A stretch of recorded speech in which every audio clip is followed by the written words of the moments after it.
Buenos días, Ecomundo, ojalá 4RD. A estas alturas resulta interesante, luego de este segundo aniversario, en el que he tenido la oportunidad de ejercer una práctica que para mí es apasionante, que es la de editor, que es la de presentar a través de un formato de televisión, de radio o de periódico las informaciones y los hechos y los acontecimientos más relevantes.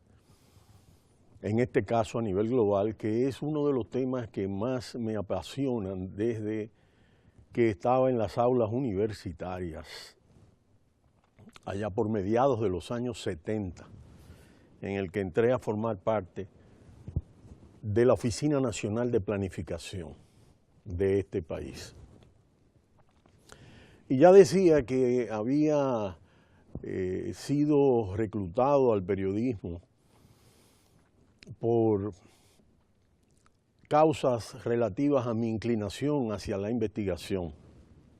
Y entré a formar parte de la plantilla de analistas del periódico que en ese momento jugaba un rol en términos de lo que era la opinión pública, y lo que en realidad resulta interesante es que ese grupo de periodistas luego pasó a formar el Nuevo Diario, en la que pasé a ser fundador y accionista, y ocupé una mesa, una silla en el periódico. Hasta ese momento yo trabajaba como analista, llevaba 3 artículos a la semana de unas 5 cuartillas, pero no tenía un asiento en el periódico como tal.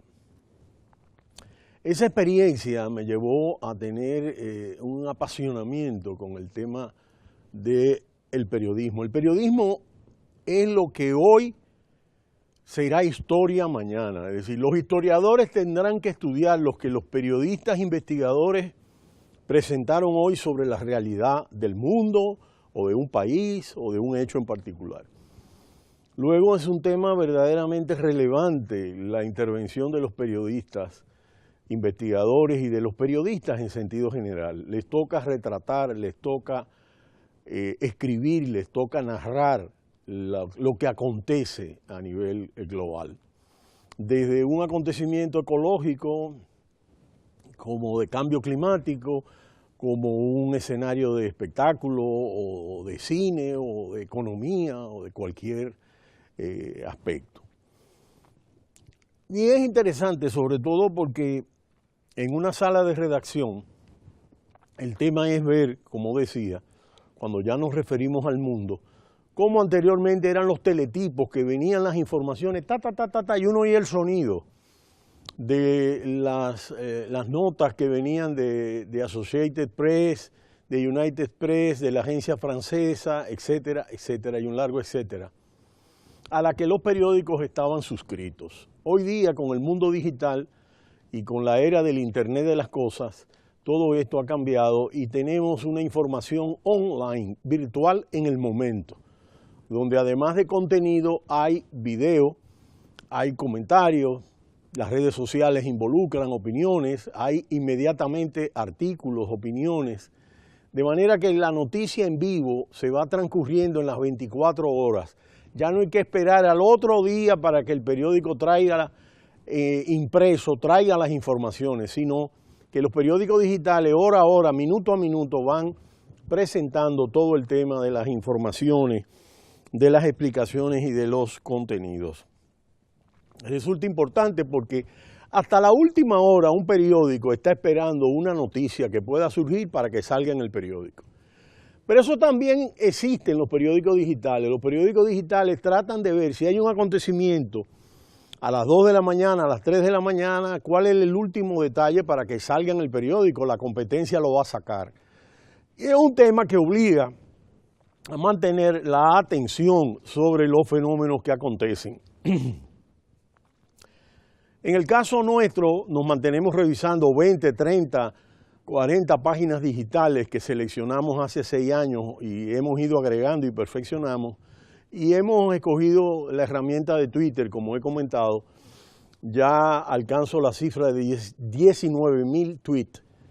Y solo sobre temas económicos internacionales y de política internacional, con links. Yo no emito opiniones hasta el momento, sino ofrezco opinión de links que yo filtro. Ahí no hay información sobre blogs o sobre periódicos que considero tendenciados. Nada es objetivo, todo está sujeto a una orientación, pero yo trato de irme a las fuentes oficiales o a las fuentes que considero válidas, a los periódicos globales de peso, a los periódicos que se leen, BBC Mundo, o por ejemplo El País de España, que es el periódico en español más importante del mundo, o Le Monde, o New York Times, Washington Post, El País.es, El Universal, Clarín, una infinidad de periódicos internacionales, Excelsior, etc. Para nosotros, evidentemente, hay un elemento importante y es el reporterismo, aquellos que de una u otra manera nos gusta además ver la noticia, el hecho, el acontecimiento. Yo creo que eso es importante cuando uno está en una labor de opinión, porque los análisis se basan en los hechos y los hechos hay que desmenuzarlos. Y por lo tanto uno toma las informaciones de los periódicos principales y la toma de los reporteros principales que cubren esas noticias. Y esas noticias de por sí son globales, uno las encuentra en diferentes medios igual. ¿Por qué?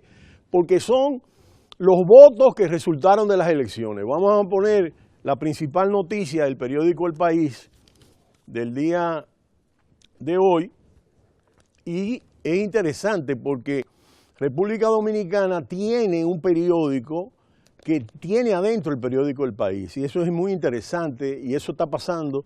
El periódico El País ha hecho acuerdos en toda América Latina para esto, pero ese periódico se imprime antes, porque desde la noche anterior tiene que llegar. Ahora, hay análisis de fondo que no se desfasan en el tiempo, pero ya este periódico que está saliendo hoy, hay muchas horas de desfase en el que el periódico digital de El País subió muchas informaciones nuevas. Ahora, volvamos a la información anterior con el mapa de Francia, ya que Francia abre una nueva era política con fracturas sociales basadas en el mapa geográfico. Vamos a ver la pantalla que tiene el mapa de Francia como tal. Y aquí es interesante sobre todo porque ha ocurrido lo que ocurrió con el Brexit y lo que ocurrió con las elecciones norteamericanas.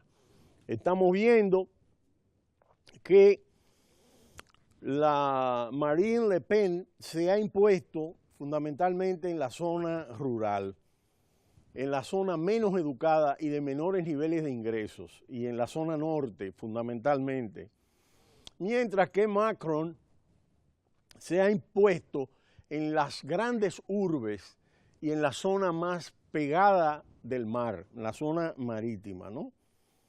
Y es interesante, por ejemplo, en París Macron sacó el 35% de los votos, mientras Le Pen no llega al 5%.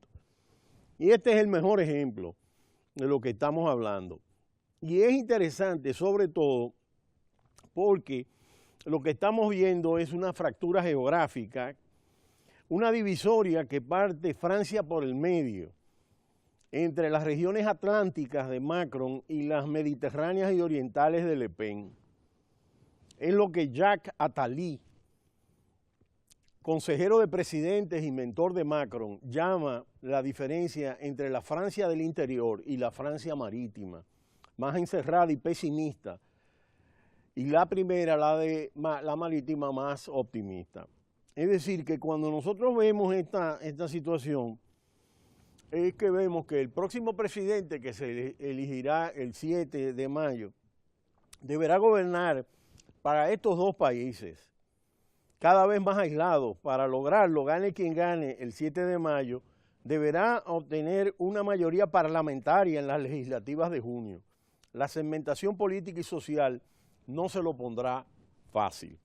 Evidentemente que cuando uno ve esta nueva situación, lo que uno analiza es que en el caso de la educación, por ejemplo, las personas con 3 años de estudios universitarios como mínimo votaron en un 30% a Macron y en un 9% a Le Pen.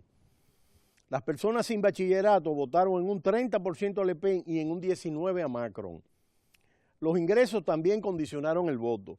Quienes ganan más de 3.000 euros mensuales votaron en un 32% a Macron y quienes ganan menos de 1.250 euros en un 32% a Le Pen.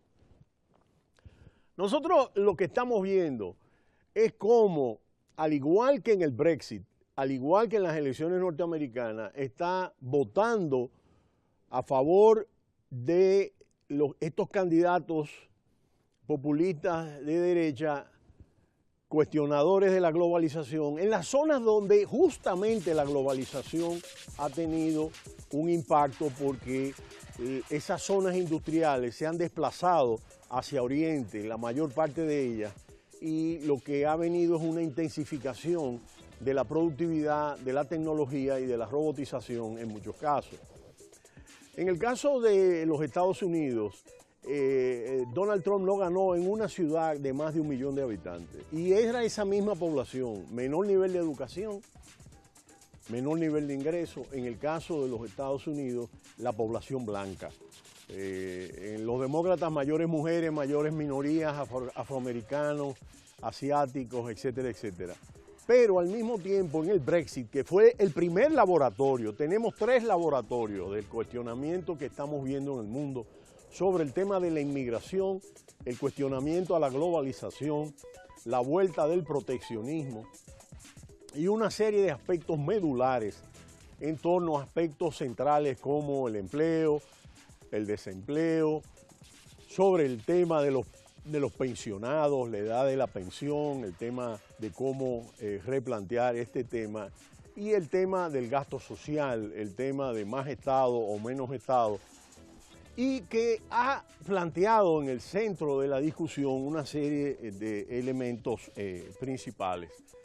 De tal manera que lo que nosotros estamos viendo en este laboratorio de las elecciones francesas, que van a segunda vuelta y que son sumamente importantes para la Unión Europea, nosotros desarrollamos como 6 o 7 programas explicando la historia de la Unión Europea a propósito de la firma de Theresa May del artículo 50.